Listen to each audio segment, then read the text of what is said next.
Thank you very much, everyone, for joining us today. We'll get started now. I'm Paul Saunders. I'm president of the Center for the National Interest. Let me say kind of four things. Hopefully I can remember all four until I get to the end of the list.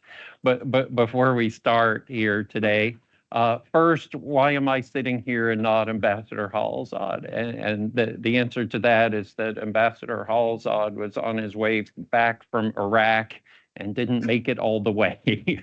So I'm sure he'll be back in the DC area very soon, but had some travel-related delays. So I will moderate today instead.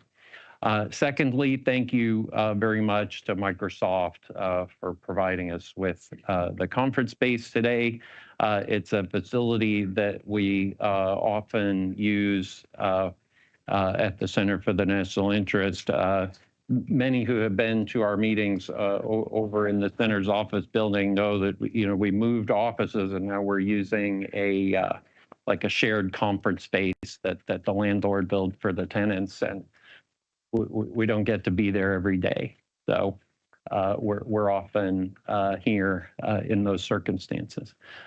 Thirdly, thank you, by the way, for joining us on September 11th. And I don't want to let the date pass unremarked. I've always sort of long had the view that it's important to go about our normal activities on September 11th, but at the same time, I don't want to let the date pass unremarked. Obviously, it was a tragic one for the country. Fourth and finally, and I'll really be very brief with my introduction because I think the issue is a fairly clear issue, and you don't really need to hear from me about the issue. What I will say is that we're really thrilled to have two outstanding speakers in Tom Graham and Dov Zakheim, both highly thoughtful and experienced people in and out of government, actually in both cases. I will, for Jacob Heilbrunn, the editor of our National Interest, I'll plug that they're both frequent contributors to the National Interest. Tom, actually yesterday. Dov, I don't remember when your last piece was, but quite recently. You also, don't remember the piece. Well, there are so many. But we're very grateful to both of them for doing that. We'll go in alphabetical order, starting with Tom. Why are we using last names? We could use first names, right? To give at least a chance, right? We'll go in alphabetical order by last name. Tom Graham, of course, distinguished fellow at the Council on Foreign Relations, also a scholar at the Yale University Macmillan Center and a co-founder of the Russian and East European Studies program there. A long time career Foreign Service officer, special assistant to President George W. Bush and senior director for Russia on the National Security Council and all kinds. Dov Zakheim, a senior advisor at the Center for Strategic and International Studies, a senior fellow at CNA, vice chairman of the Foreign Policy Research Institute, of course, Undersecretary of Defense and Comptroller at the Department of Defense during the Bush administration, the coordinator of DoD's civilian programs in Afghanistan too, and many other defense posts in government and also in the private sector. I won't try to list all of them. But we are really delighted to have both speakers here today, and we're grateful to all of you for joining us for the conversation. I asked each person to talk for about 8 to 10 minutes. and then we'll open it up for questions. I'm going to be even briefer than that, Paul, but thank you very much. It's a real pleasure to be here. What I wanted to do is make just 3 brief points to kick off what I hope will be an interesting discussion. First point is that it is a dangerous world where the 2 leading nuclear powers do not have a sustained dialogue between them, dealing with what should be a very broad range of issues on the bilateral agenda, stretching from strategic stability to geopolitical differences, some economic energy issues, space technology, and so forth. The United States and Russia do have some channels of communication that can be used in crisis situations. We've seen that over the past 2.5 years. National Security Advisor speaks to his counterpart from time to time. We have the Secretary of Defense, the Chairman of the Joint Chiefs of Staff, and clearly the Intelligence Chief, particularly Bill Burns, does have some sort of ongoing line of communication, again, in order to deal with crisis, but no sustained dialogue that would allow the 2 countries to deal with the very deep underlying problems in this relationship in an effort to try to move off what has become an adversarial relationship in the past several years to something that is less risky and less fraught with direct confrontation between our 2 countries. Second point is that any settlement of the Ukrainian problem is going to have to be part of a broader settlement of European security in Europe. For the Russians, this is not simply a conflict over Ukraine. This is a much broader conflict with the West. And what that means, I think, in practical terms, is that any set negotiations to settle the conflict is really going to have to take place on multiple platforms and multiple fora, with various configurations of the parties at the table. It's quite clear that there needs to be a Ukrainian and Russian bilateral set of talks to deal with a range of issues that are specific to the conflict in Ukraine itself. There would need to be some platform where we bring in the Europeans along with the United States to talk to the Russians about broader questions of European security. It is becoming increasingly obvious that there will be some platform that will bring in countries from the global south. China, India have all expressed interest in being part of discussion of how you deal with not simply the issues in Ukraine itself, but the ramifications of that conflict for energy security, food security, and more broadly, global stability. But this also means quite emphatically that there needs to be a direct U.S. Russia channel that will focus on a broad range of issues on the bilateral agenda, but also quite emphatically the Ukraine issue. And it's going to be a situation in which the United States is going to have a conversation with the Russians without the Ukrainians present in the room at that time. That is physically present. Clearly, if we're going to engage in this broad set of discussions, the real challenge is coordinating the conversations across various platforms, make sure that they are moving the same direction, if not at the same pace. There's going to need to be intensive consultation, particularly among the United States, Ukraine, and the Europeans to make sure that we're all on the same page and we know where things are headed. And that means that in our conversations, that is American conversations with the Russians, while the Ukrainians won't be there physically, their ideas will be there and represented, and the United States would undertake a clear obligation to brief our Ukrainian colleagues of the results of any conversations that we have with the Russians, but also inform them in advance of our intentions to have these types of conversations. Third and final point is that it is very difficult to get this type of negotiation started at this point. There doesn't seem to be a clear interest in either Kyiv or Moscow or having any serious negotiations about the conflict at this point. Each side is more than prepared to negotiate the capitulation of the other side, but anything that we would see as a serious give and take is off the table at this point. My sense is that there are people in Europe and in the United States that would like to begin to think seriously about moving towards some sort of talks, negotiations about this conflict. We've had Secretary of State Blinken is in Kyiv today, and I imagine one of the issues on the table is what's the way forward? What are we going to do at this point? We're 2.5 years in. What are the next steps? Zelensky is going to be here in a couple of weeks. He's going to bring with him his theory of peace. But I imagine the conversation will be about how we begin to engage the Russians in trying to bring this conflict to some sort of settlement. The United States, to my mind, should not engage in a direct dialogue with the Russians without having had a conversation with the Ukrainians in advance. I also believe that if we're going to get this started, given the toxic atmosphere here in the United States, I think in Europe, Ukraine, and Moscow, when it comes to any talks about this conflict, that almost certainly have to be done initially through a back channel outside the public glare. Very difficult to do that at this point because there is no trust between Moscow and Washington.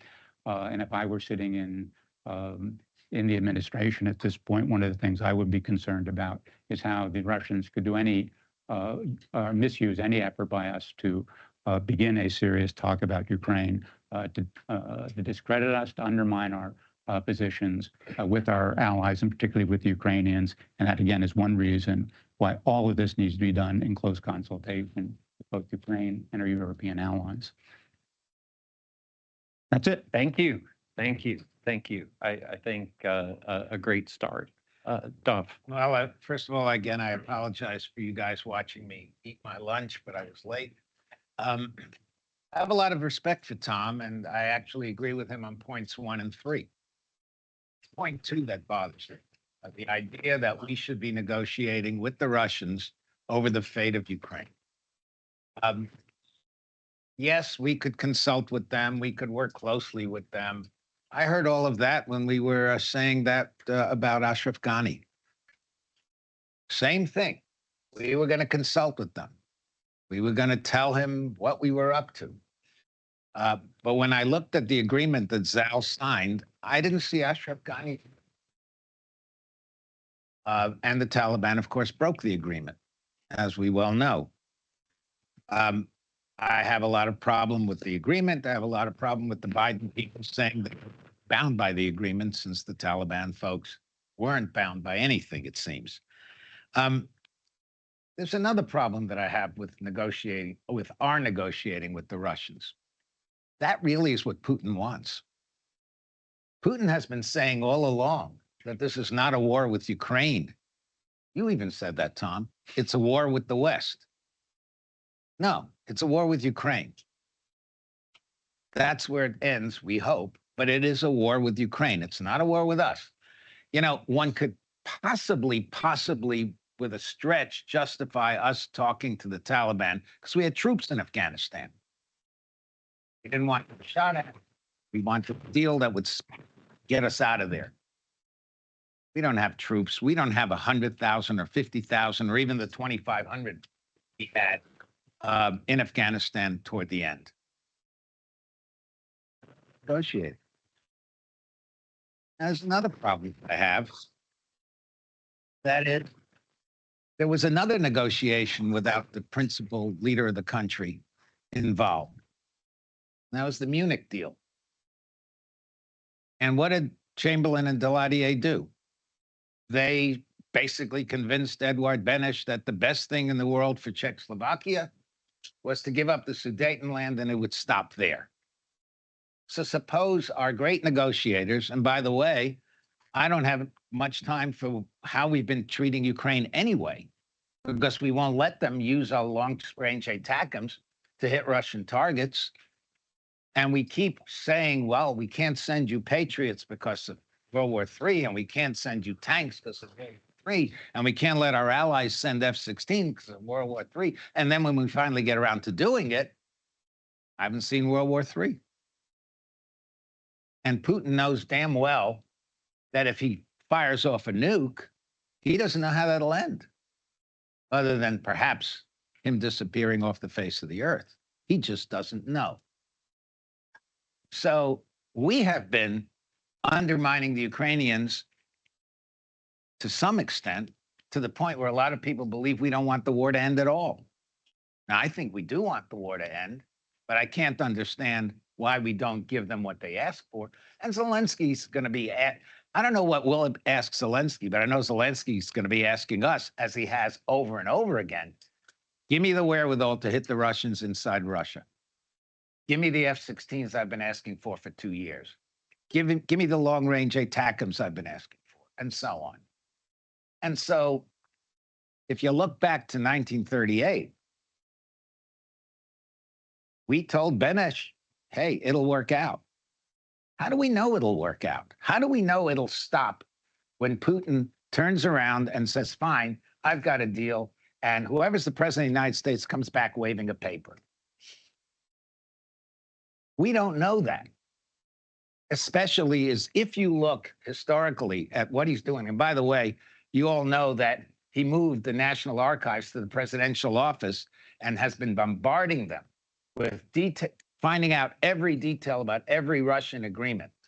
So, for instance, when they took over the Khanate of Crimea, it really wasn't Russian originally.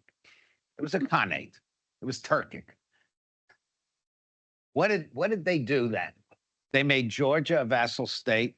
They built most of the big cities that are in Crimea today. So if you look at what he's doing, he's not going to go after NATO first. He'll go after Moldova. He's going to try to make the Black Sea a Russian lake, just like Potemkin did. That's really the message. So he cuts a deal with us. He takes off eastern Ukraine. And by the way, you've seen Medvedev's map, haven't you? This tiny little Ukraine. It'll exist. How do I know that our great negotiators won't agree to that? I mean, after all, Chamberlain had some pretty good negotiators. My bottom line is, don't get into this thing. You're playing into his hands. On its face, it makes a lot of sense. And look, Tom and I are both on a kind of track too with the Russians right now. But you'll remember, Tom, that a week before the attack, our Russian briefer showed us why it was impossible that it could happen. I'll leave you with that thought. Right. Well, we have a sharp contrast. Not as sharp as you would think. No. Do you want to respond? If you'd like to respond, I'll just you respond first. One quick response. I'm not talking about a negotiation between Russia and the United States to resolve the Ukraine crisis. I'm talking about a channel of communication between Russia and the United States that plays into a broader set of discussions about Ukraine. Clearly, the Ukrainians have a voice in this, and they have a particular set of issues that they need to discuss on a bilateral relationship with the Russians. That's point one. Point two is that the resolution of this crisis, or at least the stopping of the fighting, doesn't mean the end of the policy that we should be pursuing along with Ukraine of integrating them into the Euro-Atlantic community. This makes this radically different from 1938. This is not washing our hands and saying we solved the problem. This is saying we've gotten rid of one irritant. Now we can push even more forcefully on what our long-term goal is, which is the integration of Ukraine in the Euro-Atlantic community. So can I respond to that? Please, please, and then we'll open it up. Yeah, look, I have no problem with us engaging in a major dialogue with the Russians. We need to do that. I don't disagree with you. As I said, I agree with your first point. The difficulty is, if I was Lavrov or one of his minions, I would say, hey, I can't talk to you until we resolve Ukraine. So what are you going to do about Ukraine? They'll ask us that.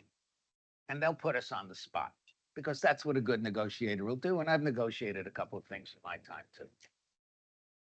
You put us on the spot. Now what do? Oh, so we coordinate with him. Great. He will suspect us of going behind his back. For sure. Because it sure will look that way. That will cause a problem between Washington and Kyiv, which also plays into Putin's hands. You are giving him 4 aces, and we're holding on to, I'll be nice, a pair of 6s. All right. Okay. Let's open it up for questions from the audience.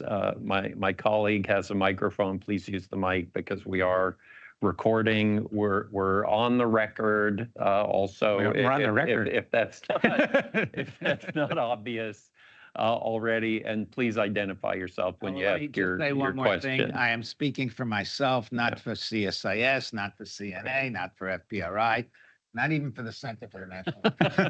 Right. Okay. Mark Katz, George Mason University.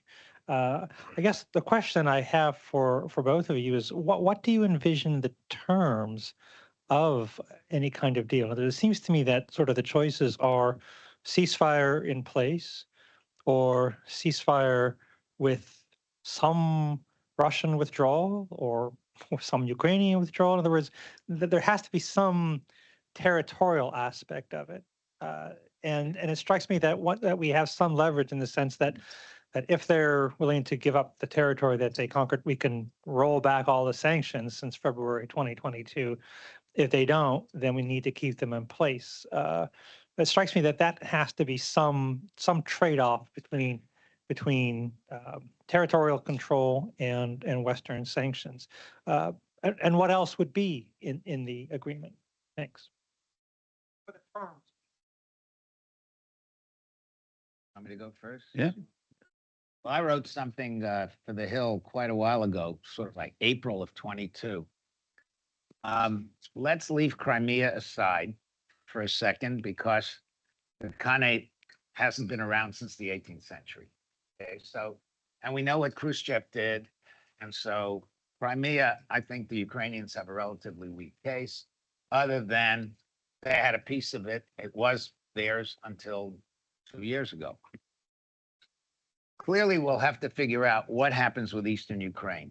And it isn't only the things you're talking about. For instance, Eastern Ukraine could be part of of Ukraine and nevertheless have some kind of relationship with Russia.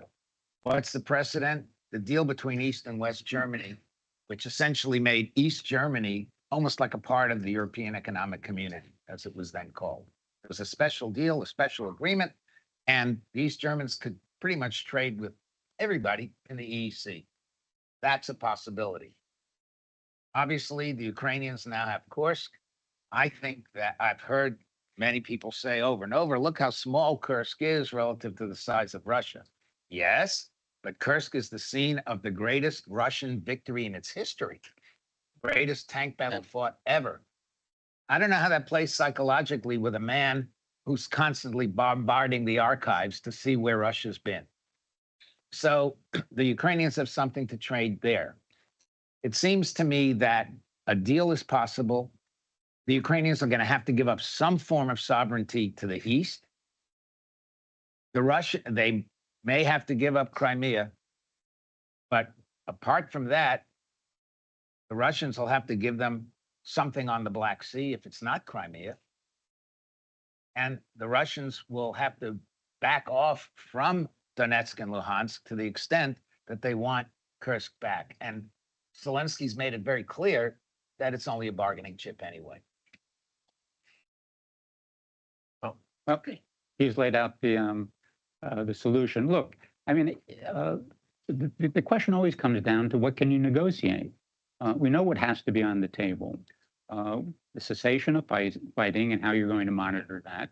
The territorial issue is going to be a big part of it. But we have the whole question of war crimes that has to be dealt with in some fashion. And then the big question of reconstruction. Who's going to pay to rebuild both Eastern Ukraine, Crimea, and much of the rest of Ukraine that has been devastated by this conflict, and particularly by Russian aerial bombardments? What you can get as a territorial, as a resolution of these depends on your bargaining position. Sanctions, I think, have not been effective in persuading Putin to back off on Ukraine the way many people have anticipated, haven't led to the economic problems that had been anticipated in the West. Nevertheless, we don't give those up for nothing. So what leverage does that give us over Russia, particularly on the territorial issue? Same thing with Kursk, I agree. Much more important to the Russians than much of Eastern Ukraine is to the Ukrainians, so there's some leverage there. I guess the question I have when it comes to the territorial issue is how do we create a situation in which all sides will accept whatever the resolution is as an enduring resolution of the problem, and not simply a stopgap measure, and then we'll come back and resolve this issue 5, 10, 15, 20 years down the road because we didn't get what we wanted at this point. I think we ought to seriously give consideration to the idea of referenda to determine, let the local population make some determination as to where they would like to be located in terms of Russian Federation or Ukraine. I think we ought to try to do that in Crimea, where I think the outcome would be to remain with Russia. But I think the question is open when it comes to much of the territory in eastern Ukraine. That at least would have the advantage of resolving the territorial issue, not on the basis of the force of arms, but on a democratic principle that would, I think, be more enduring than any other type of negotiated solution to this problem. Great, thank you very much. Okay, I have 8 people on the list here. Well, sorry, 9 people actually on the list here. We have many questions. I want to go first, though, to the ambassador of Slovakia, who we have kind of very modestly in the back corner. Mr. Ambassador, please. Thank you. I will stand up because I'm in a corner. Since this is on the record, I will refrain from my personal views, but it's really fascinating to be in these discussions because it looks like we are debating Ukraine and the day after, before anybody in Moscow is debating the day after. But it's good because it gives us more opportunities to see where we go, where we don't go. My fundamental question is, any reconstruction, any deal with about Ukraine and with Ukraine is inconceivable without security and defense guarantees. And I'm choosing the word guarantees, not arrangements. Now, this is a crucial moment because we had 2 NATO summits, not conclusive about it, irreversible, non-irreversible path to NATO membership. But these security and defense guarantees have to be in place before any kind of compact agreement will be reached, including on the future possible referendum, Germany arrangement or Korean settlement. This is the crucial thing for Ukrainians because, and this is my last sentence, many Ukrainians who are now in Poland, Slovakia, Czech Republic, Germany, are not willing, and this is on the record, that they are not willing, or they have some hesitation to return back to rebuild Ukraine unless there is firm security guarantee for Ukraine, for their sovereignty and belonging to European and transatlantic family. Thank you, Mr. Ambassador. Would either of you like to? Well, I mean, I agree with that there has to be, look, part of the resolution of this crisis has to be security guarantees for Ukraine of some sort. Not necessarily ones that the Russians agree with, but certainly ones that Europe and the United States are prepared to provide that would act as a strong deterrent against future Russian aggression. I think the question is what the character of those guarantees would look like. My sense is that politically, NATO membership is off the table for an extended period, if forever. It's just hard for me to imagine 32 countries agreeing to admit Ukraine into NATO at a time when it's quite likely that there would be a war between Russia and Ukraine, which would trigger Article 5. It's hard for me to imagine you getting the 2/3 vote you need in the U.S. Senate to bring Ukraine into NATO. So I think the best route that we can pursue at this point is to build on the bilateral security agreements that I think most of the NATO countries have signed with Ukraine at this point. If you read the text of those, they're very strong in terms of what we're prepared provide the Ukrainians in terms of military assistance, other type of assistance in developing their own, modernizing and expanding their own military industrial complex, but they have to be properly resourced. And that's where I think we need the political will here in Washington and elsewhere to ensure that these are going to be resourced properly, at least for the next decade. And that provides, I think, probably the best security arrangement that the Ukrainians are going to get at this point. That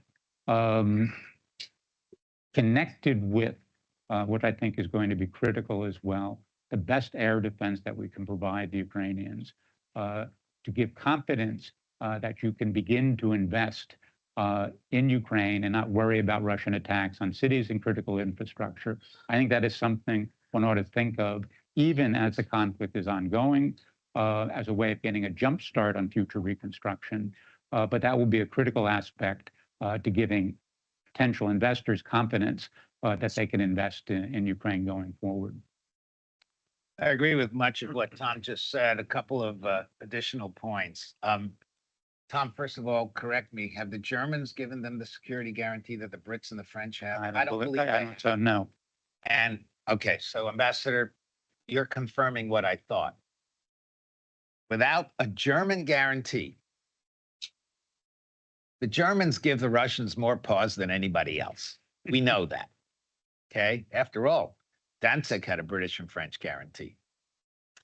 But apart from Berlin, the key is whether we give one. Now, I totally agree. NATO is off the table. Okay.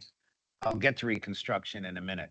I wrote a book about reconstruction of Afghanistan, so I kind of know a little about that. Without an American solid guarantee, at least along the lines of what Britain and France have done, if I were Zelensky, I'd keep on fighting. Now, as I said, I don't think we should negotiate with the Russians in any way, shape, or form about Ukraine. But we could certainly tell Zelensky, we've just given you a guarantee. Now you sit down at the table. I would have no problem with that. Reconstruction is a whole other issue because this country is exhausted in terms of paying for reconstruction. We paid a ton for Afghan reconstruction, which the Taliban is benefiting from. We paid a ton for Iraqi reconstruction, which the Iranians are benefiting from because they tend to be running Iraq. Let's be honest about that. We have our own domestic issues, right? Bridges falling down, roads that need to be fixed. You heard the debate last night. If Harris is president, she's going to want to spend all kinds of money. I don't know where she finds it, but she's going to look for it. If Trump is president, he's going to want to give money back, not give money out. So where do we come up with this reconstruction funding? Okay, why? We tell the Russians, you know, reparations, that worked great after World War I. So I guess what I'm saying is we have to be a little more cautious when we talk about stabilization and reconstruction funding. I'm not saying we can't do it. I think the EU could do a lot of that. It's really, I would put the ball in the EU's court. And after all said and done, if they care about their security vis-a-vis Russia, that's the best way to secure it.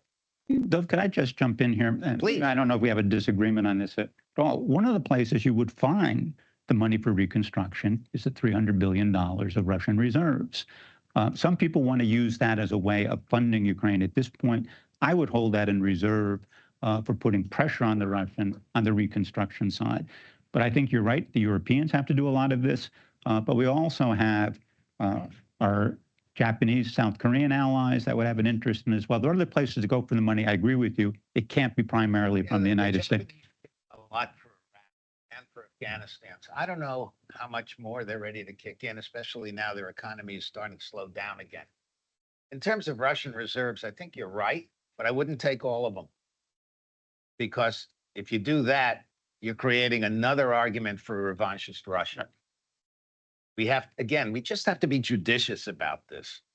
And, you know, it takes a lot of subtlety. We as Americans, I don't know about you Slovaks, but we Americans, we're not very subtle. But if we want to get this right, we have to be careful. Right. Okay, let's go over here. I had Andy Cutchins and Michael Hirsch actually on this side. Yeah, Andy. Thanks, Paul. Thanks, Paul, for organizing this. Dov, Thanks, Paul, for organizing this, and Tom and Dov for stimulating a very thoughtful discussion. The Center for the National Interest did another debate like this in January, in which I was essentially in Dov's position, and Anatol Lieberman was in Tom's position, more or less. My position on should we talk to the Russians about Ukraine has not changed at this point. And for a lot of the reasons that Dov said, I don't think that, well, first, it certainly shouldn't happen before there's a bilateral Russian-Ukrainian dialogue. And I don't think that these multiple dialogues that you're talking about, Tom, need to start simultaneously, necessarily. The critical one is the Russia-Ukraine dialogue. While in principle, I agree with point number one, as Dov is about, the discussions on strategic stability and other global issues in which we and the Russians share an interest. But frankly, I don't see any urgency for that right now. And that kind of gets to my basic question to the two of you. You haven't mentioned timing of all of this. I suppose there's sort of an implicit understanding that there's a new administration coming in January, and that's a new start point. But I would be interested in hearing you talk about that. The other point I would raise is that when we look at the European security system that Mr. Putin himself blew up, and he started to blow it up in 2014, and he continued to ensure that it was completely destroyed in 2022.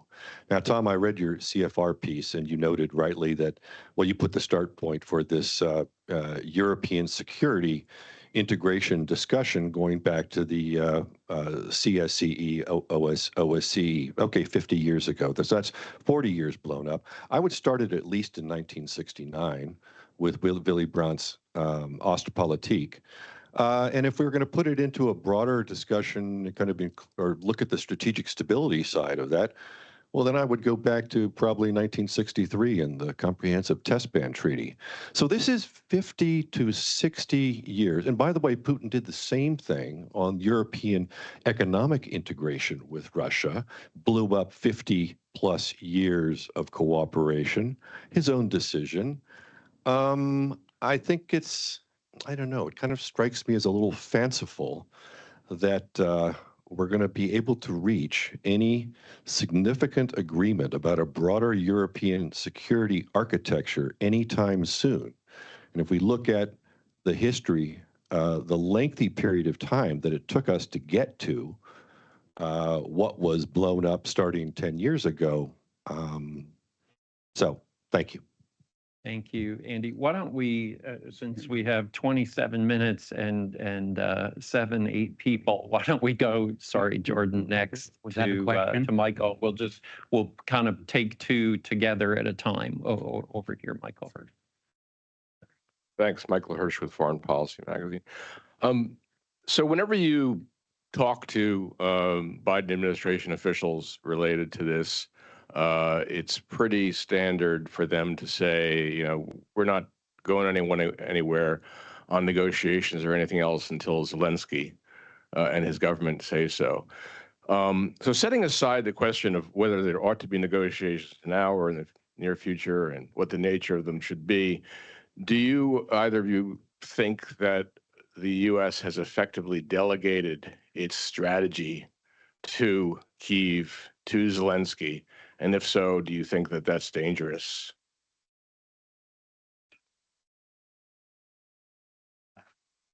You go first last time? He went first. Yeah, exactly. So So you you went first.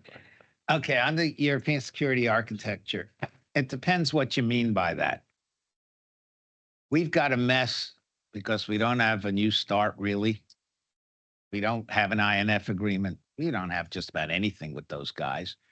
And we have a China that pretty soon, if they wanted to double cross the Russians, and they're certainly stronger than the Russians and could do it, would really already are complicating this. This is really a three-way relationship, not a two-way relationship. So I think it's worth talking to the Russians about that because it's in their interest too. Not just talking about what we and they do, but how the two of us view the Chinese on this issue. So there's something to talk about there. Do the Russians really want us to bring back Glickums and Pershings or the 21st century equivalent? I don't think so.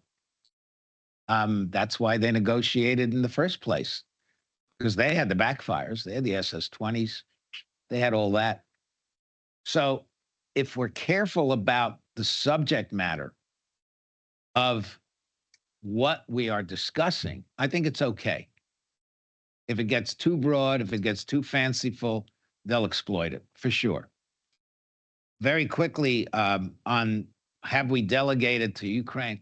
No, the issue is Ukraine delegating to us? We're not delegating to them. It's their country. It's their people. It's their future. I mean, geez.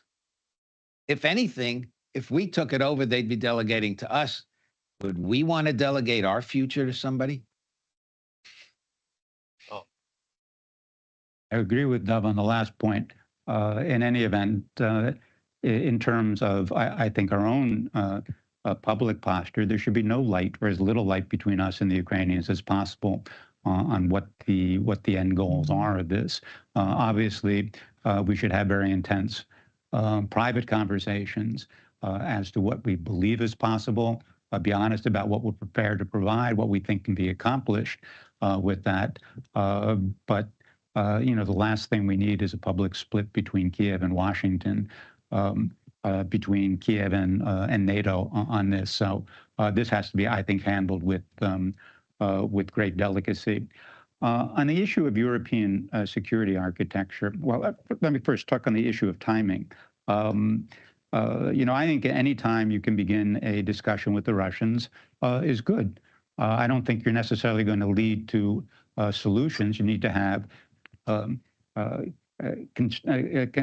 restrain your expectations for this. It's going to be long, and it's going to be a lot of disagreement. When it comes to European security architecture, I think we ought to be thinking in terms of what we can do now to build a more secure Europe, even if Russia and Putin are dead set against that type of arrangement at this point. And there's a lot we can do in terms of rebuilding deterrence, of bringing or helping the Ukrainians integrate in the Euro-Atlantic community.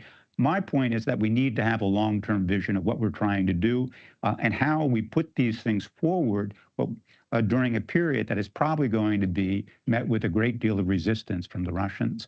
But that doesn't mean we can't start doing that stuff now with our allies and with the Ukrainians. For the record, I agree with that. Great. Okay. So we had one over here, and then my colleague Jacob Heilbrunn. Thank you. My name's Andrew Radin. I work at RAND. I want to ask about the interrelated issue of Ukrainian military capabilities and U.S. assistance and the enforceability of an agreement. I guess my question for Tom, for example, is what is the advantage of waiting until after a negotiated settlement to do everything we can to support Ukraine's military? If it is the case that Russia's willingness to negotiate a favorable deal is largely determined by the military balance, and its willingness to abide by that agreement is contingent on Ukraine's capability, surely it's the case that doing everything we can in the near term to help do that is sort of beneficial both towards ending the war and ending it in a favorable way. So are there any other enforceability mechanisms that compel Russia here that are not unacceptable from a U.S. political point of view of guaranteeing too much to the Russians? Thank you. And Jacob Heilbrunn, the editor of our magazine, will take these two together too. Thanks, Paul. I'm wondering, and we've talked a little bit about World War I, this conflict sort of does has some overtones of World War I, trench warfare, development of new technologies. Another signature of World War I was actually endless peace negotiations that never went anywhere. Woodrow Wilson sending Colonel House over to Europe and all these fancy ideas for ending the war. None of it happened until the Germans threw in the towel. And then the Kaiser was deposed by the military. What's the incentive for Vladimir Putin to give up? I see no reason for him at this point to change course. He thinks he's winning. He thinks he can crack the West. And until he faces significant resource challenges inside Russia, there really is no reason he shouldn't try to keep going. At the same time, you have Kamala Harris coming to the presidency, who may actually be more confrontational than Joe Biden. She sounded more hawkish than him last night about Iran, Ukraine. She's not a creature of the Cold War. She doesn't really acutely remember the nuclear standoff. Maybe she's going to up the ante too. So the war in Ukraine, far from heading towards peace, may get ramped up. No, I think it's my turn. His turn. My His turn. turn. His It's turn. time, so you His can turn. disagree. First, I may have misspoken, but I certainly believe that we need to continue to provide substantial military support to Ukraine. We need to continue to provide support that allows them to modernize and expand, reconstruct their military, the military-industrial complex. I agree with you. The demonstration that the Ukrainians have the military wherewithal to resist the Russian aggression is a critical part to setting the stage for any type of negotiation.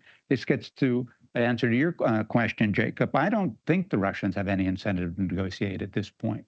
And that's why I am always a little bit disturbed by people say we just need to get to a ceasefire and start negotiations, because I don't see how you create the incentive on the Russian side to do that at this point. I just don't see any particular pressure that Putin is under in order to begin a serious set of negotiations with anybody about Ukraine.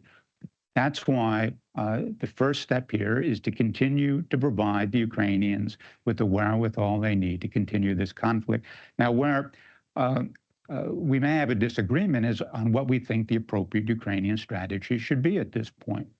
I believe that the focus should be more on defensive, of creating a line, a defensive line that makes it as difficult as possible for Russia to continue its westward expansion. I don't believe Ukraine will ever have the military wherewithal to launch serious counteroffensives that will seize large parts of territory. So I would focus on defense. I would focus on holding that line, creating a line. Also, obviously, there's much more that needs to be done in aerial defense in terms of protecting critical infrastructure and major cities.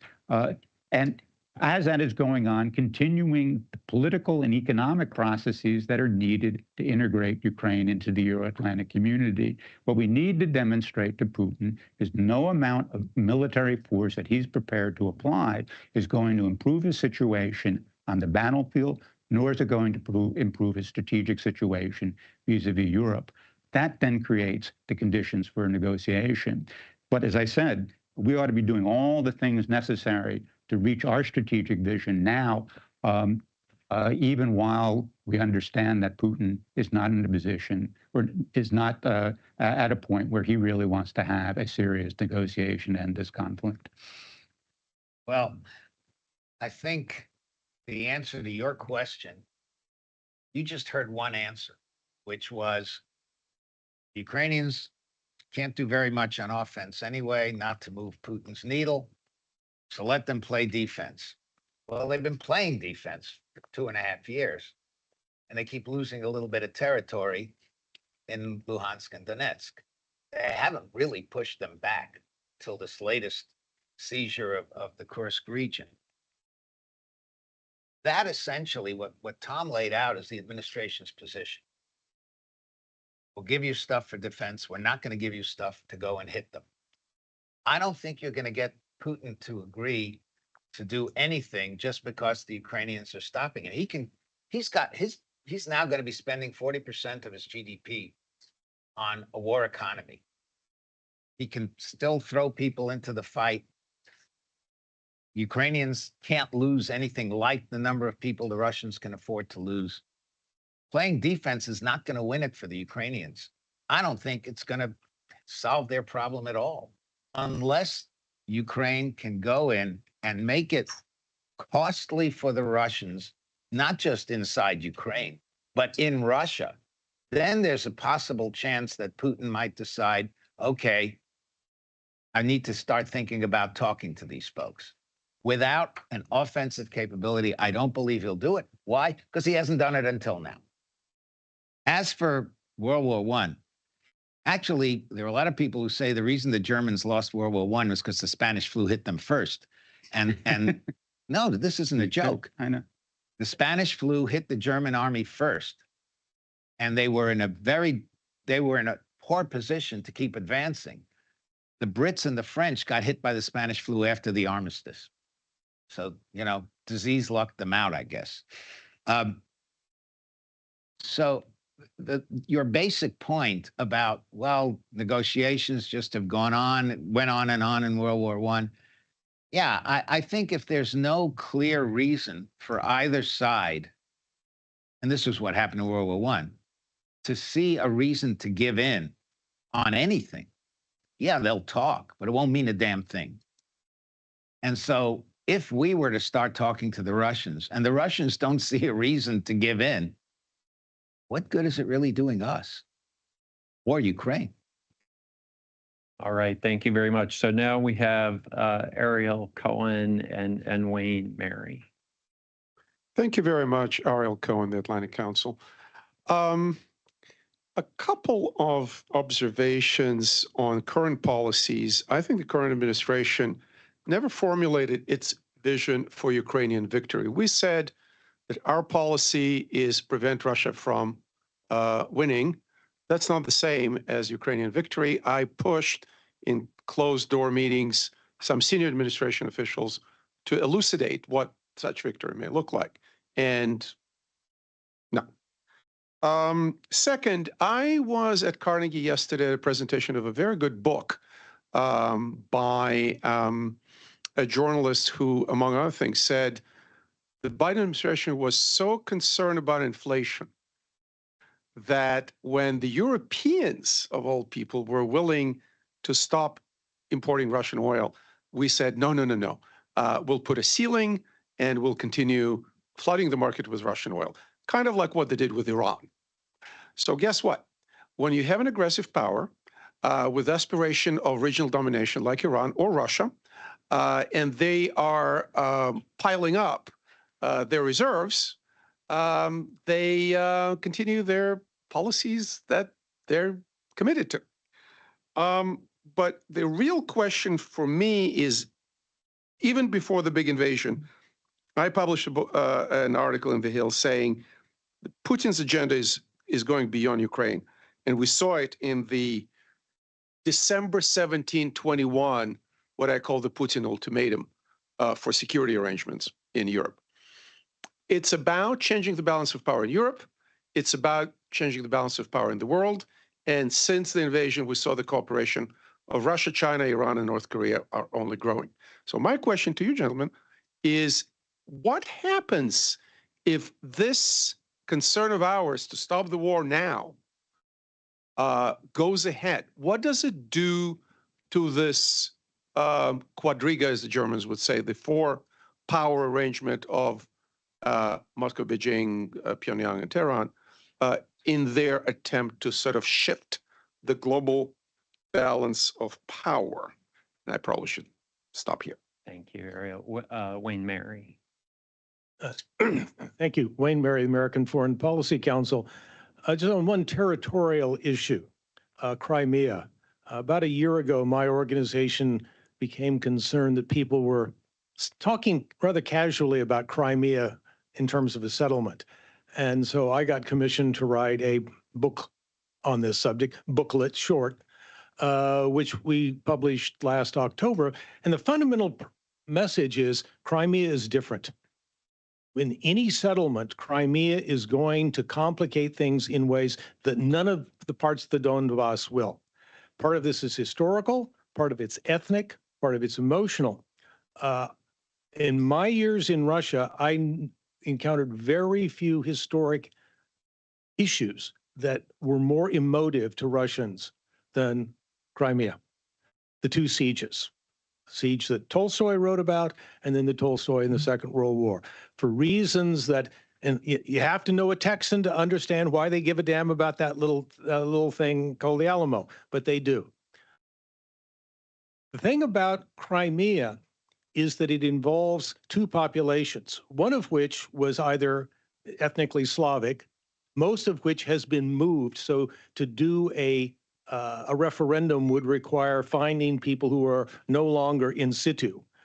But before 2014, there were a number of referenda done on Crimea that demonstrated that most of the people who lived there wanted to have the option of both, to be both Russian and Ukrainian. They wanted essentially a Northern Ireland situation for themselves.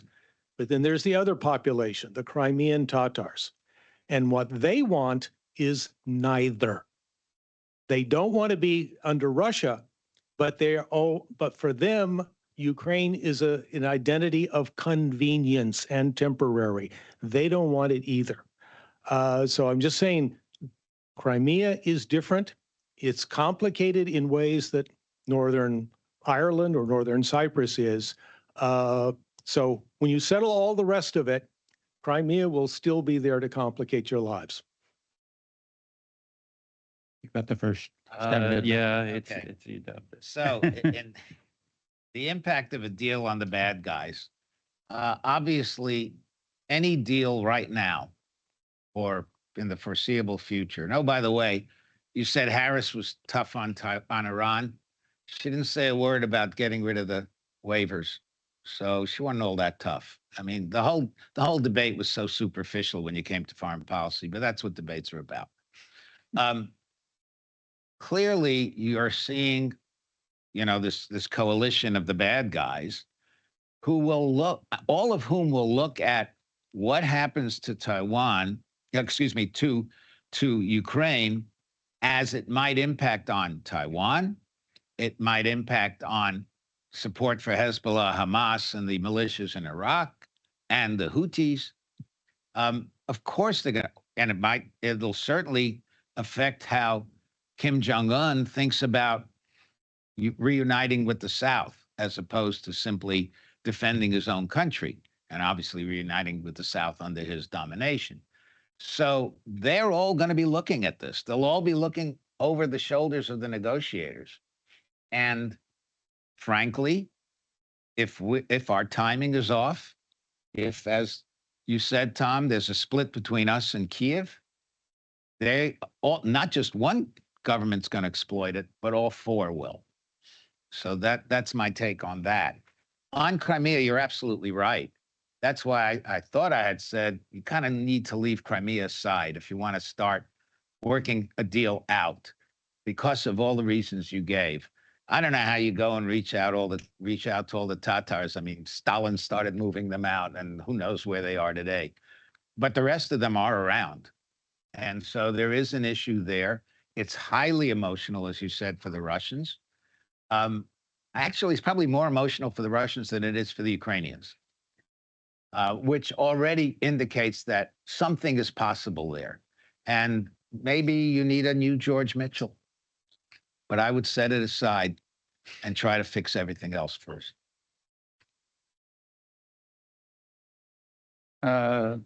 What can I say in addition to what Dov has already said on this? First, I think you're absolutely right that we ought to have a definition of victory. But it ought to be a realistic definition of victory. So what are we, in fact, trying to achieve? How do we define a victory in the current conflict? I haven't heard it out of the administration, but I haven't heard it out of most people who have problems with what the administration policy is.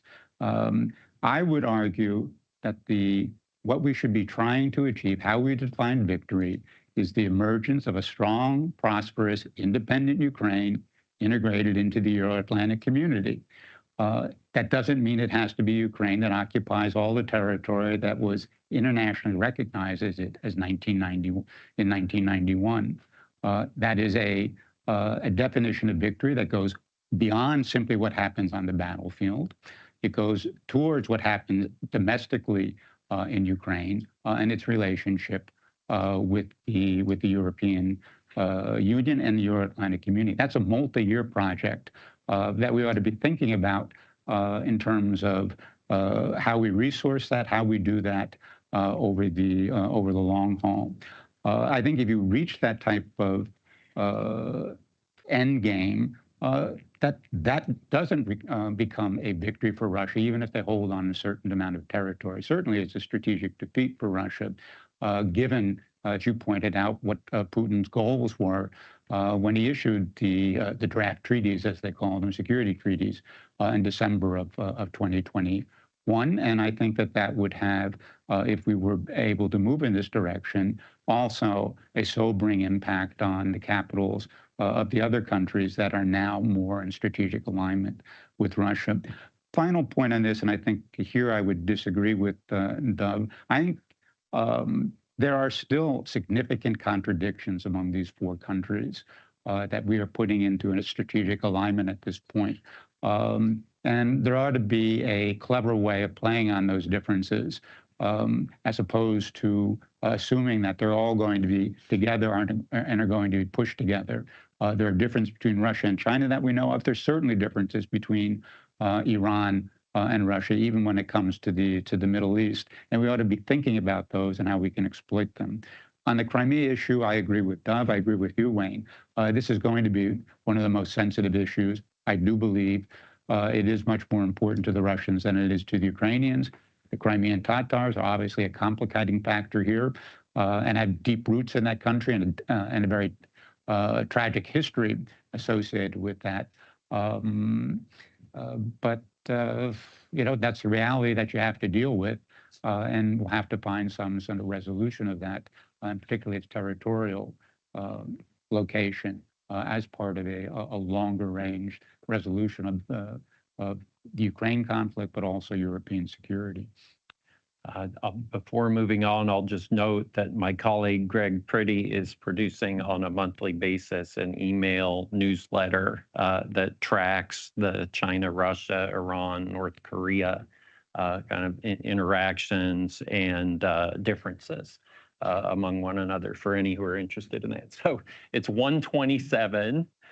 We said we would end at 1:30. I have 6 people written down. So what I would suggest is, if I can urge you each to be very brief, and by very brief I mean, like, 30 seconds. And then Dov and I won't answer the questions. Then the two of you can be selective in what you answer, and hopefully also do that very briefly. So this is like a real lightning round here. John Evans. Yes. I'm free-floating, but my claim to lunch is that I knew Putin back when in St. Petersburg. It just strikes me that nobody's talked about the Minsk agreements that were originally set up and which failed for various reasons. But shouldn't we have another look at that, go back to that as a way of reducing the scope of all these huge problems which have been investigated today? Got it. And then over here, I'm sorry, you'll pass. Okay, all right. Then Mark Episcopos in the back there, and very brief. Mark Episcopos, Quincy Institute for Responsible Statecraft. Thank you for the stimulating discussion. I wanted to drill down on this. To what extent is it possible and desirable to decouple the Ukraine-Russia conflict from the broader question of what a European architecture of security can look like? Mm-hmm. Because the Russians believe themselves to be fighting the West on Ukrainian soil. Right. We see it as a Russia-Ukraine conflict. How can we square this circle? understood. Okay, and then we had you two next to each other. Please, yes. Sanctions policy, how do you see US, like the effectiveness or ineffectiveness of US sanctions on Russia, particularly the oil price cap? And if there was an opportunity or window for negotiation, how would you see Putin, Russia's calculations towards sanctions, and what could be an evolution of US policy on that? And I wanted to follow up on a couple of points that both of you touched on, and that is, what the goal should be of any negotiations, and what the dynamic is, and oftentimes is expressed as in some terms as an outcome for Ukraine and Ukraine's place in the world and European security architecture. But what about the larger picture, the erosion of international norms and the desire to restore a global order that is based on rule of law, when we know that that's not necessarily of interest to Putin in this case? And the signals, as you've pointed out, that the outcome on this conflict, the signals that provides to the rest of the world and these other dynamics, just the bigger picture. What really should the goal be? Shouldn't it be to restore some sort of, not necessarily status quo ante, but Norm. restore Talking about norms? global norms. Yeah, got it. And Dan McCarthy, last question. And this is a lot, but Thanks. And it's already 1:31, but we'll try to get everything in. Yeah, Dan McCarthy from Modern Age. My question kind of amplifies maybe the last two questions. What do we want our relationship with Russia to be once we are beyond the Russian-Ukraine conflict? Do we see it as simply a permanent enmity, or is there something better we might aim for, if not expect in the near future? Thanks, Dan. I'll just observe briefly on the price cap before, I guess, going to Tom. You know, the interesting thing about combining the price cap with our and the Europeans' refusal to buy Russian oil is that we buy oil at high prices, and countries that are willing to buy Russian oil are buying at a discount. And I'm working on a piece on this topic right now, and you know, from a certain perspective, those two policies together are probably taking around $10 or $15 billion from Russia and handing it to China. So something to think about. Not easy policies to undo, and I'm not sure that I would suggest that, but something to think about as we kind of think about competing with more than one country at the same time. Tom, I think it's you. Yeah, and you said very, very brief. Yeah, So very brief. Quick, very brief. quick answer. Very brief. First, John. Yeah, we ought to look at Minsk, but the problem with Minsk is that there's no political program to it. It's simply about resolving the Donbass area, and it's nothing about how Ukraine was going to relate to Europe, which I think is an important element of it. So we're not talking about a Minsk III. We're talking about a much broader socioeconomic, political security arrangement. On decoupling, no, I don't think you can decouple. I think in part because of what the Russian position is. But any resolution of Ukraine is going to have implications for border security arrangements in Europe. So I think the two have to go together. You've answered the questions on sanctions and oil. Thank you very much, Paul. Obviously, we ought to be thinking about the relationship with Russia once we get past the conflict in Ukraine. Russia is not going to disappear as a global actor. It's going to be a major political player. It is not going to become closer to us. It's not going to become a liberal Western democracy. It's not going to break up. Its economy is not going to collapse. And so we ought to be thinking seriously about how we're going to relate to that Russia in the future and how we're going to build a more constructive relationship. It will be part of strategic stability. It has to, given its capabilities. It will be an element in European security. We have to think about how we're going to integrate that in a way that the Russians will finally find to be acceptable. And I think we have the broader question of how we're going to manage what is going to be a more complex global environment with multiple centers of power, and what role Russia can play in forming the various types of balances all along its periphery in Eurasia, but more broadly globally, that will be advantageous to the United States. So how do we turn Russia from the adversary it is today into what I would call a constructive competitor, where we have a set of arrangements that works to advance our interest around the globe? Thank you, Tom. Dov. Okay, on Minsk, agree with Tom and would go further and say, why did Minsk fall apart? Ukraine has one story, the Russians have another. That ought to tell you how trying to revive Minsk would go. Squaring the circle regarding the Russian view and our view, or the West's view of what this is all about, one step clearly would be for us to be honest and say openly that they're not coming into NATO. Coming into the EU is different because we could offer some things to the Russians in terms of dealing with the EU. Some kind of association agreement. Got it with the Turks, got it with some others. So that might be a way.